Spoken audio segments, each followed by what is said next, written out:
Pedro Ramírez Vázquez fue uno de los arquitectos más visionarios de México. Su obra transformó la identidad cultural del país a través de espacios emblemáticos que hoy son íconos en el mundo.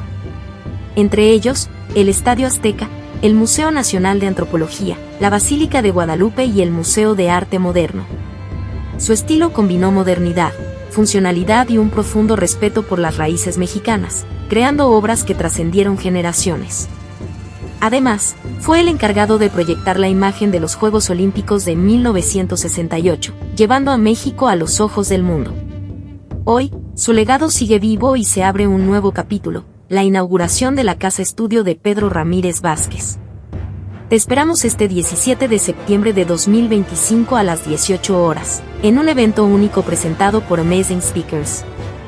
Agradecemos a todos los que nos ayudarán a abrir un capítulo de la historia de México.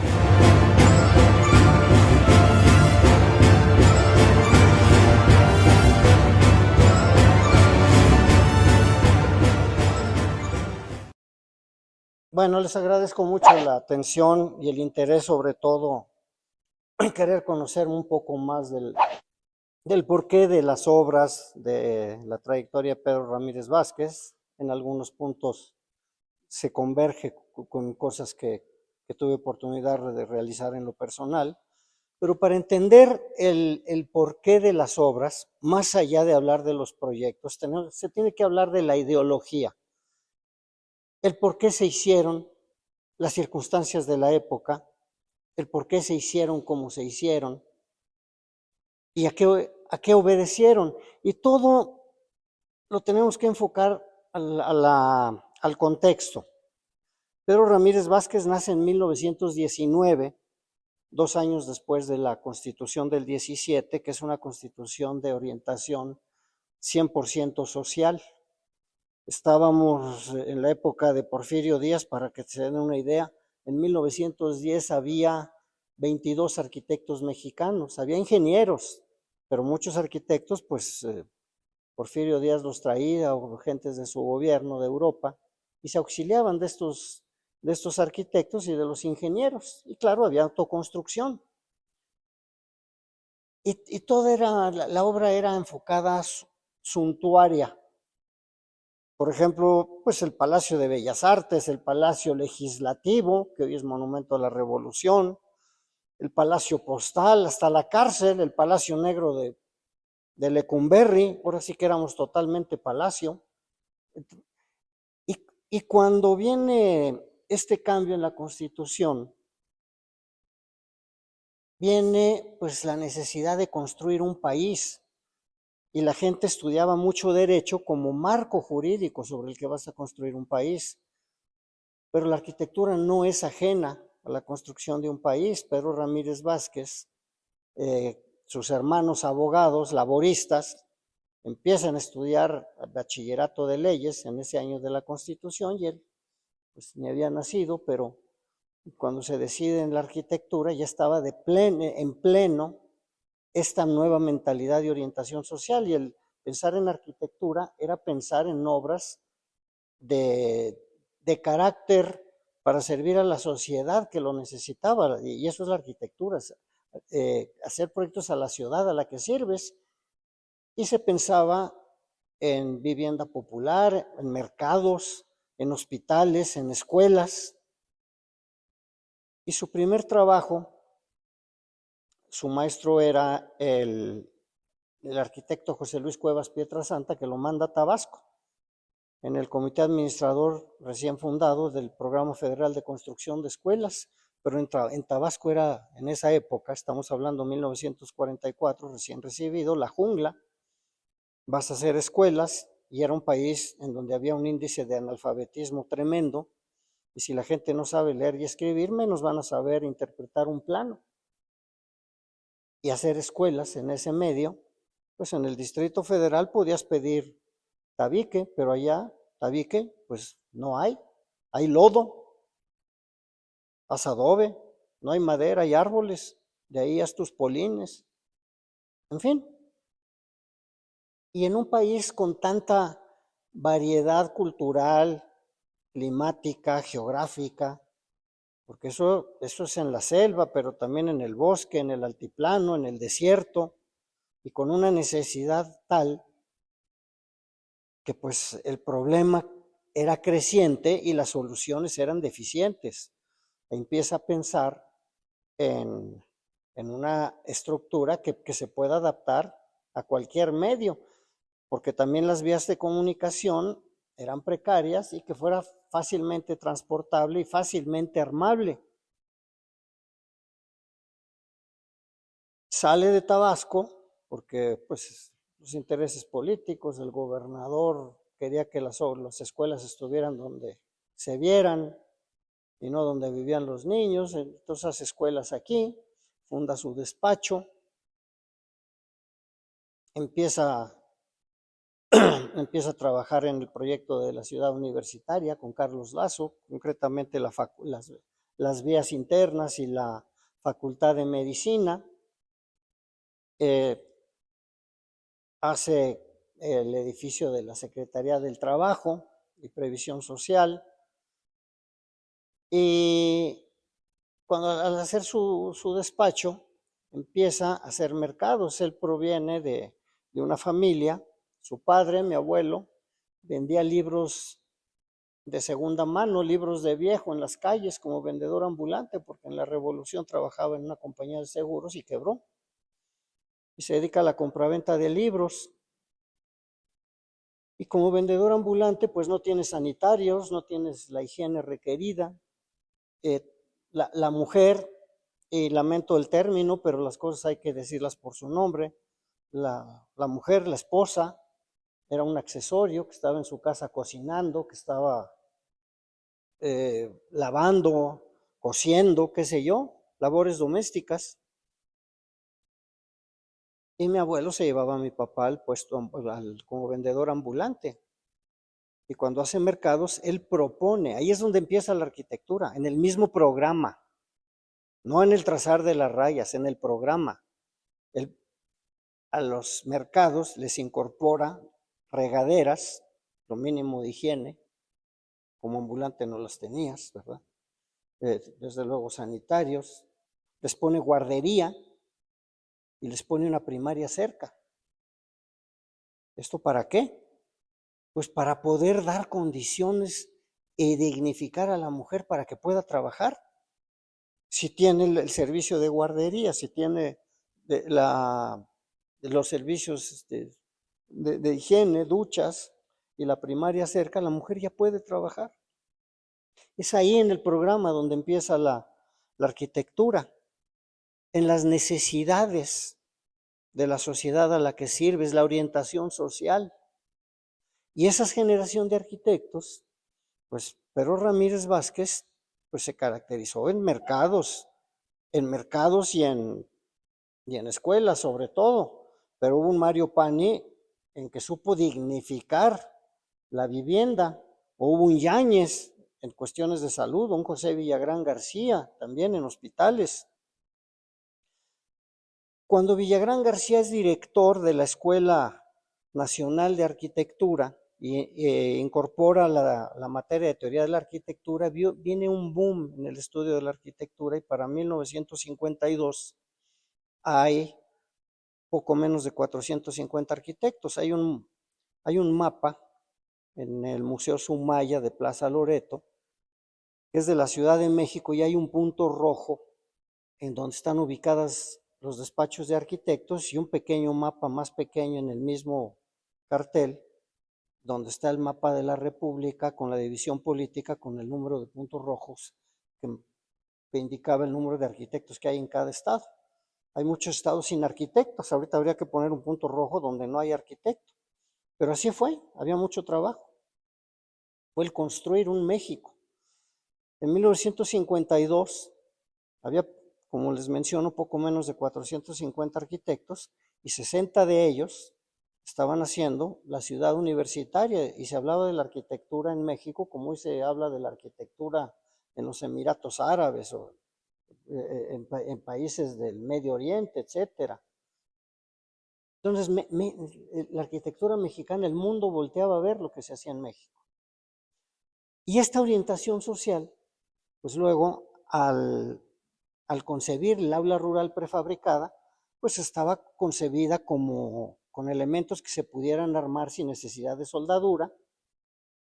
Entonces era como una especie, en mis tiempos se llamaba un mecano, hoy los juegos de armar son legos. Entonces la comunidad lo armaba y de las instrucciones lo entendían con dibujos, porque repito, había mucho analfabetismo. Y los elementos no pesaban más de 50 o poco más kilos para que pudieran ser cargados entre dos personas o en burro o transportados en cayuco. Y para que se den una idea, en 1958 había algo así como 20 y tantas mil escuelas en todo México. Ruiz Cortines hizo en el CAPSE 2000 y tantas, no llegaron a 3000. Y había, como les digo, en todo el país 20 y tantas mil. En 1958, con la solución que incorpora Pedro Ramírez Vázquez, se tenía pensado hacer 12,000. Pero con esta solución se hicieron cerca de 30,000. Además que se hicieron añadidos o nuevas escuelas normales rurales. En muchos lugares hicieron la escuela normal para maestras de jardines de niños, la escuela nacional de educación física. Hay una muy interesante que con esta solución hizo el arquitecto Salvador de Alba en Ciudad Guzmán. Se hicieron 14 centros de capacitación para el trabajo industrial. Pero todo esto fue una infraestructura, un programa integral. Torres Bodet había creado la Escuela Nacional de Maestros, hay maestros, un programa de alfabetización y un programa masivo de construcción de escuelas. Ok. Bueno, ¿y los libros? Bueno, la Comisión Nacional de Libros de Texto Gratuito. Pero los niños no aprenden porque no están bien nutridos, los desayunos escolares. ¿Y cuál es el complemento para la educación extraescolar? Los museos. Entonces se crean con un sentido didáctico, porque el concepto de museos, el habitual era como el Museo del Louvre, el Museo Británico, vean lo que vean lo que me robé de Egipto, Grecia. No, esto es comprender lo que eres, comprender el tema al que va dirigido el museo. Y se hicieron el Museo de Historia Natural, la Galería de Historia de Chapultepec, se metió dinero al castillo, se invirtió en la zona arqueológica de Teotihuacán, que también es educativo eso, se hizo el Museo Fronterizo de Ciudad Juárez, el Museo del Huapango en Tampico, se hizo el Museo de la Ciudad de México, el Museo de Arte Moderno, desde luego el TECPAN y el Museo Nacional de Antropología. Y seguramente se me estará pasando por ahí alguno. Pero estos eran ya con la orientación didáctica. Y en el caso del Museo Nacional de Antropología, fue importante darle un sentido de mexicanidad muy especial. Por ejemplo, el recubrimiento de los muros, porque todo eso es arquitectura. Es de mármol de Santo Tomás. Pedro Ramírez Vázquez tenía unas losetas prefabricadas porque 12,000 metros no te los puede surtir nadie de cualquier material, casi. Y urgía. El presidente López Mateos dijo, no, esto tiene que ser de mármol. Se fue a buscar mármol a Puebla y vio el mármol de Santo Tomás, y el mármol de Santo Tomás se usaba nada más para pisos, en atrios o en el interior de iglesias. Es estupendo, nunca se había usado en muros. Vamos a usarlo en muros. Pero en Santo Tomás, que era un pueblo muy pequeño, habían tenido un pedido de 500 metros que tardaron 2 años, 500 metros cuadrados. Aquí necesitas 12,000 para el año que entra. Entonces, pues, se pagó el precio de menudeo al mayoreo, muy atractivo. Y entonces todos los marmoleros de Tepeaca o de Tecali, o hasta los que hacen recinto en San Salvador el Seco, los mismos de Santo Tomás, se fueron a producir el mármol. ¿Qué se ganó especificando con eso? Pues se ganó que se desarrolle la economía de Santo Tomás. y empezaron a vivir de eso. Le inyectas los recursos a México. Actualmente, yo no sé por qué, pero se me hace absurdo que veo muchos rascacielos en Monterrey y se especifican granitos españoles, italianos, brasileños. Yo les digo, ¿por qué no usan de Coahuila o cantera rosada de Zacatecas? Pues más cerca sí queda. ¿Por qué no se piensa en usar mármoles mexicanos? En esta casa de Pedro Ramírez Vázquez se usó el tezontle y el recinto. Se tiene que voltear a México. No entiendo por qué Mazarik es un granito europeo. Se vería más bonito con la piedra roja de San Luis. Y es mejor, es identidad mexicana y es más duro. Quizás cueste más, pero se invierte en México y desarrollas a las comunidades que extraen ese material. México es muy rico en materiales. Lo vemos con los murales de O'Gorman en Ciudad Universitaria, o los que hacía Chávez Morado para el Pabellón de México en Bruselas, que hizo Pedro Ramírez Vázquez, proyecto de Pedro Ramírez Vázquez. Entonces hay que voltear a México. Hay que reforzar la identidad y no dejarnos guiar proyectando por catálogo, por muestrario. No, es al revés. El programa arquitectónico no es de lo que te ofrecen, es de lo que tú requieres. Entonces, ya desde ahí, pues Pedro Ramírez Vázquez pensaba en la arquitectura con el programa arquitectónico, enriqueciéndolo, como el caso de los museos, de los mercados con guarderías, el caso del museo con los materiales y desde luego con la orientación didáctica. Entonces, con esa ideología se condujo. En el ámbito del diseño, también expresar la mexicanidad. Aquí sí deseo subrayar que, por ejemplo, cuando se crea el programa de identidad olímpico, había que romper los arquetipos. Y uno de los arquetipos que se conocía de México en esa época eran las películas en blanco y negro, en que el mexicano es un charro con sombrero, bravucón, tomador, violento, peleonero, mujeriego. Entonces había que romper con todo eso. Entonces por eso parte de la imagen moderna de México es elegir a una mujer para que encienda el fuego olímpico, dignificar a la mujer, utilizar el gran colorido, porque fueron los primeros a color, con el colorido huichol. Y había pocos diseñadores en México, y se trajeron diseñadores como mano de obra, y aquí viene el problema, porque desgraciadamente en México se piensa, cuando se dice mano de obra, que la mano de obra es la mexicana y el que sabe es el extranjero. Mentira total. Los extranjeros como Wyman o como Murdoch o como Gross, como los varios ilustradores que vinieron de mano de obra y no vinieron a enseñar, vinieron a aprender. En sentido de creatividad, el mexicano tiene tanta o más creatividad que cualquier extranjero. Y dicho sin falsa modestia, lo digo como diseñador porque me tocó diseñar en lo personal en 8 o 10 países. Entonces, eso hay que subrayarlo y dejar de creerle a un Lance Wyman, porque es bueno para la mercadotecnia, que nos vino a enseñar, tipo que ni siquiera a la fecha habla español y ahora resulta que le va a enseñar a un huichol el sentido del color. Entonces, de lo que se habla es de dignificar la creatividad mexicana, que está por arriba de muchas.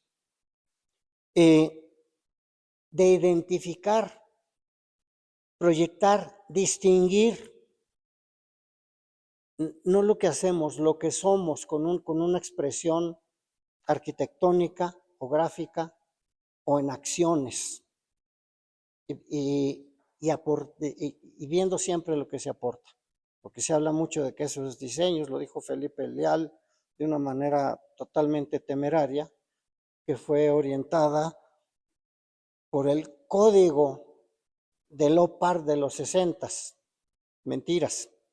Pedro Ramírez Vázquez nunca se guió por ningún código. Era al revés.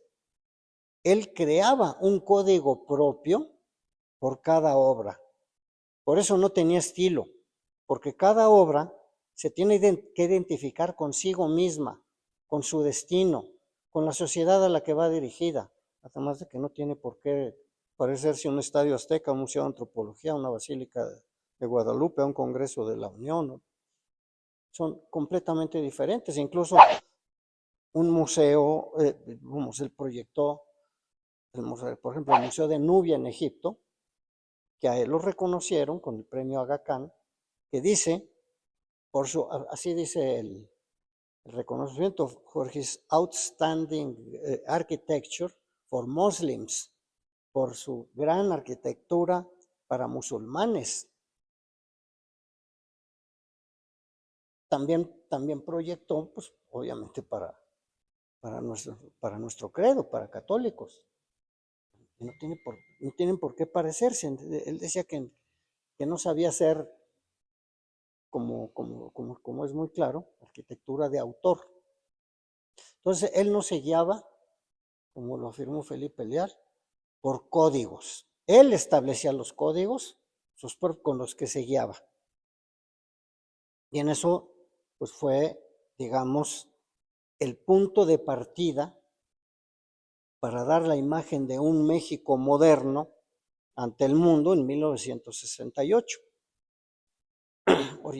Orientado, pues claro, cuando se hablaba del milagro mexicano.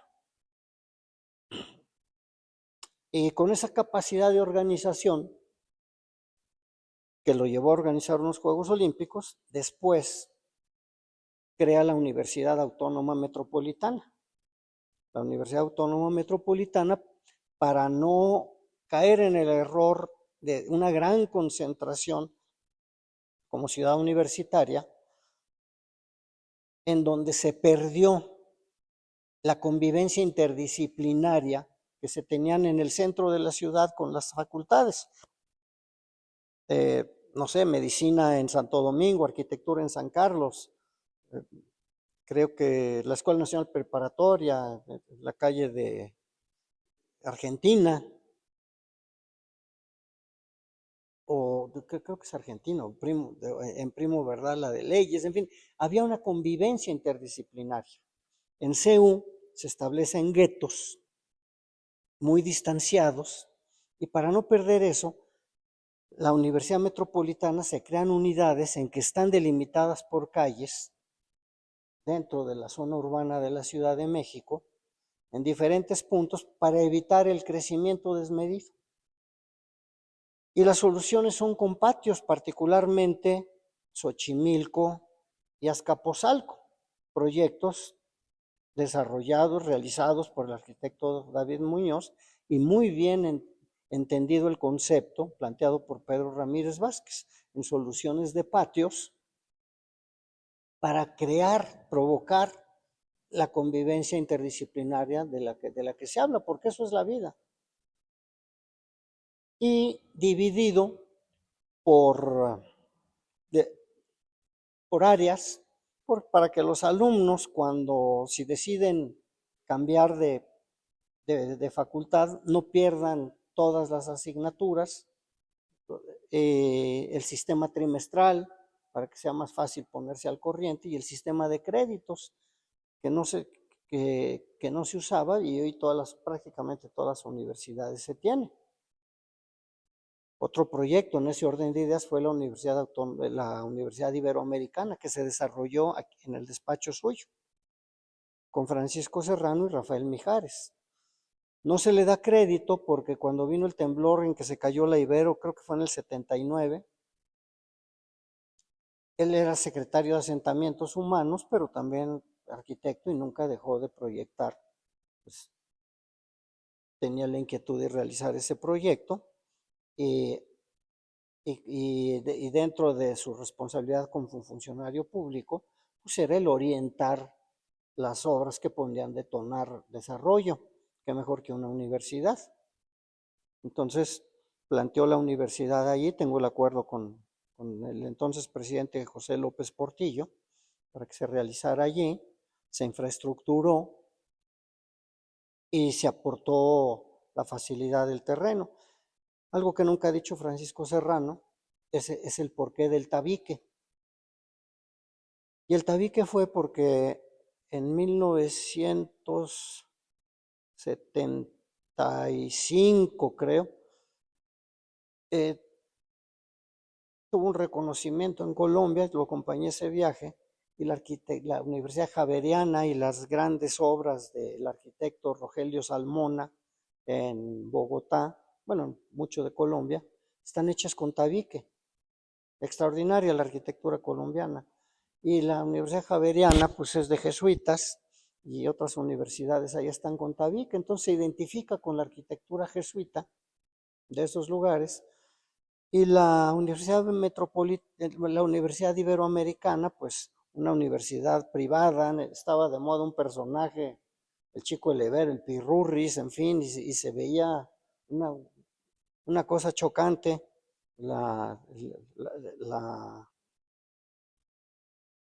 pues este personaje, el estudiante del Ibero, pues entonces se hizo de tabique, un material austero, pero no por ello menos digno.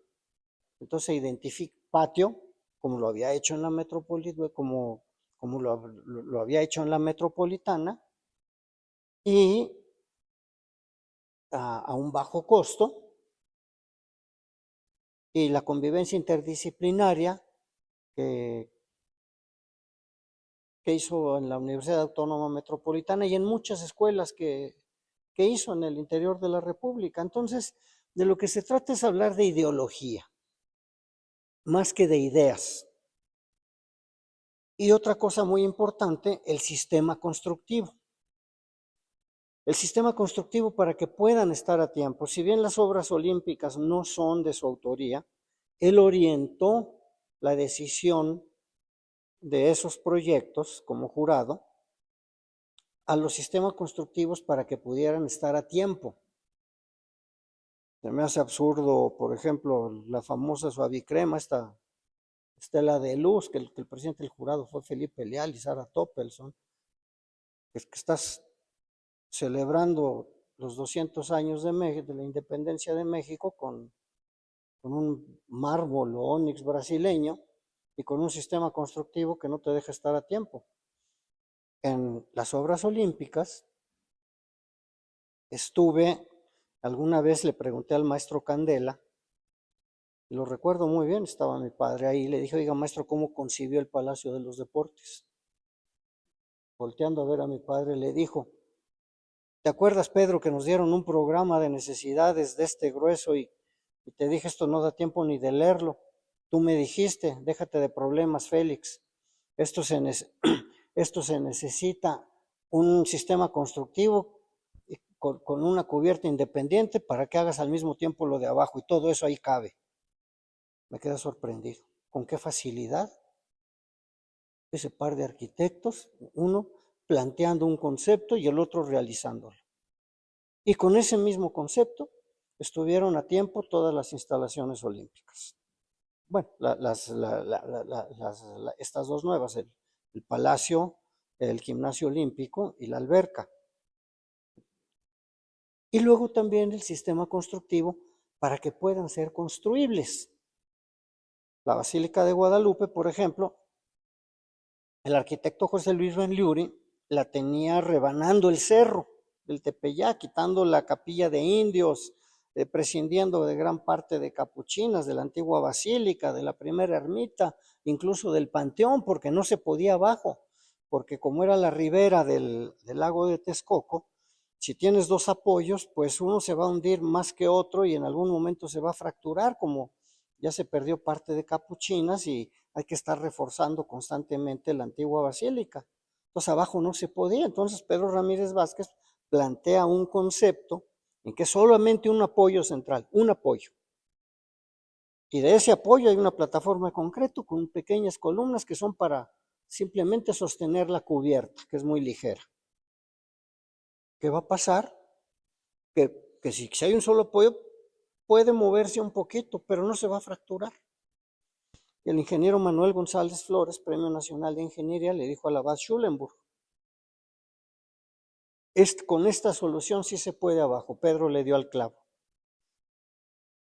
Y con este concepto, enriquecido con la creatividad de ese gran talento de José Luis Benlliuri y de Fray Gabriel Chávez de la Mora, gran arquitecto y además sacerdote, ¿quién mejor que un sacerdote que conoce el programa arquitectónico mejor que un sacerdote? Y además muy especial, porque no es lo mismo en una misa en cualquier iglesia que concelebre 1, 2, 3, o en una catedral, 10 sacerdotes a una basílica que han concelebrado un papa con 60 sacerdotes. Ahí la sacristía tiene que ser enorme, más grande que vestidores de un estadio de fútbol americano. Entonces, toda esa conjunción de talentos también es parte de la función del arquitecto, el saber trabajar, coordinarse con equipo, en equipo, porque el trabajar en equipo permite enriquecer con la creatividad de los demás y aportar lo propio. Entonces, esa es la ideología, más que la idea de Pedro Ramírez Vázquez. La diferencia entre idea e ideología es que ideología es lo que se tiene como principio. En este orden de ideas, también, en cuestiones de identidad, pues trabajó mucho en diseño gráfico, haciendo la identidad corporativa. Voy a mencionar algunas importantes, desde la Universidad Autónoma Metropolitana, Televisa, la Lotería Nacional, Cementos Zapasco, Pinturas Berel, Bancam, el Museo Amparo, en fin, muchas otras. Y como siempre estaba dibujando, pues hizo muchos diseños también en platería, en joyería, en estampados en seda, incluso en moda. Y el común denominador es una palabrita mágica que se llama función. En el caso del diseño gráfico, por ejemplo, el color es una función. En los Juegos Olímpicos, por ejemplo, los uniformes de las edecanes, pues era rosa para las que atendían a los miembros del Comité Olímpico Internacional, azul para las federaciones, negro para comités olímpicos nacionales y naranja prensa.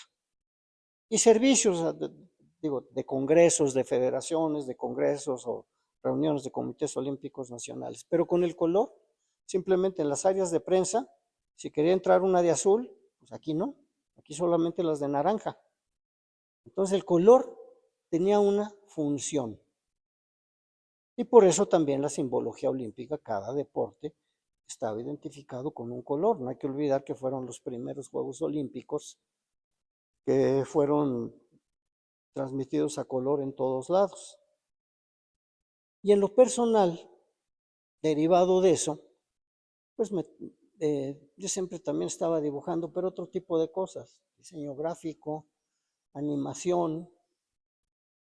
Y cuando, por ejemplo, Noruega, Lillehammer, perdió las Olimpiadas, la sede para ser sede de los Juegos Olímpicos del 94, me dijeron que del 92, perdón, y me dijeron que iban a pedirlos para el 94, estamos hablando de 1986, les pregunté, ya enseñaron todas sus cartas, ya perdieron, ¿qué piensan mostrar? Me dijeron no sabemos, pero si se te ocurre algo, dínoslo. Y se me ocurrió, bueno, pensé, bueno, la gente del Comité Olímpico Internacional que decide qué país va a ser sede de unos Juegos Olímpicos de invierno, la mayoría de ellos no solo no tienen deportes olímpicos de invierno, no tienen ni siquiera invierno, empezando por México. ¿Cómo puedes expresar un tema que no conoces, que no vives, que no es parte de tu forma de vida? Entonces, y vi que en el escudo de armas de esa ciudad hay un vikingo con esquís. Y le dije, ¿y esto? Es que había 2 vikingos que salvaron un niño que iba a ser rey porque lo querían matar. Entonces el niño es esperanza y es esperanza de paz. Y Noruega es el país que da el Premio Nobel de la Paz. Entonces tomé el niño que sale del cuadro de los vikingos y cuando fui a Noruega era menos 30 y tantos grados bajo cero. Volví a ir en verano y eran 35 grados. Me sorprendió porque estar con amigos tomando barbecue a las 11 de la noche con el sol a plomo y en la sombra. Les dije, enseñen el verano. Ya sabemos que aquí hace frío, pero yo no sabía que hacía este calor. Entonces, pues la presentación es de unos jóvenes que van a Noruega, se topan con lo sorprendente, con lo inimaginable que es el calor. Ven una niña, la niña le preguntan por la nieve, los lleva al museo, ven el cuadro de los vikingos en la nieve salvando al niño y le preguntan qué es eso y le dicen Lillehammer y sale el niño mascota y mostrando todo lo que es con una paloma de la paz, porque como Noruega es el país que otorga el Premio Nobel de la Paz.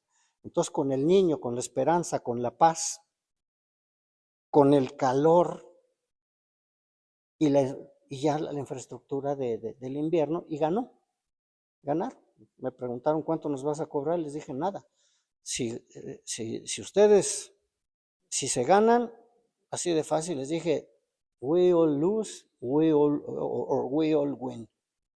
Se ganó y luego ya me empezaron a llamar de otros países y hice diseño de animación en Japón, en Grecia, en Bulgaria, en Finlandia, en Estados Unidos, en Inglaterra. Y por eso es por lo que digo que como diseñadores tenemos que estar orgullosos de lo que sabemos y podemos aportar. La creatividad en México es muy grande para que venga del extranjero y nos digan que aquí nos enseñaron un americano a cómo expresar la modernidad de México en 1968. Mentira total.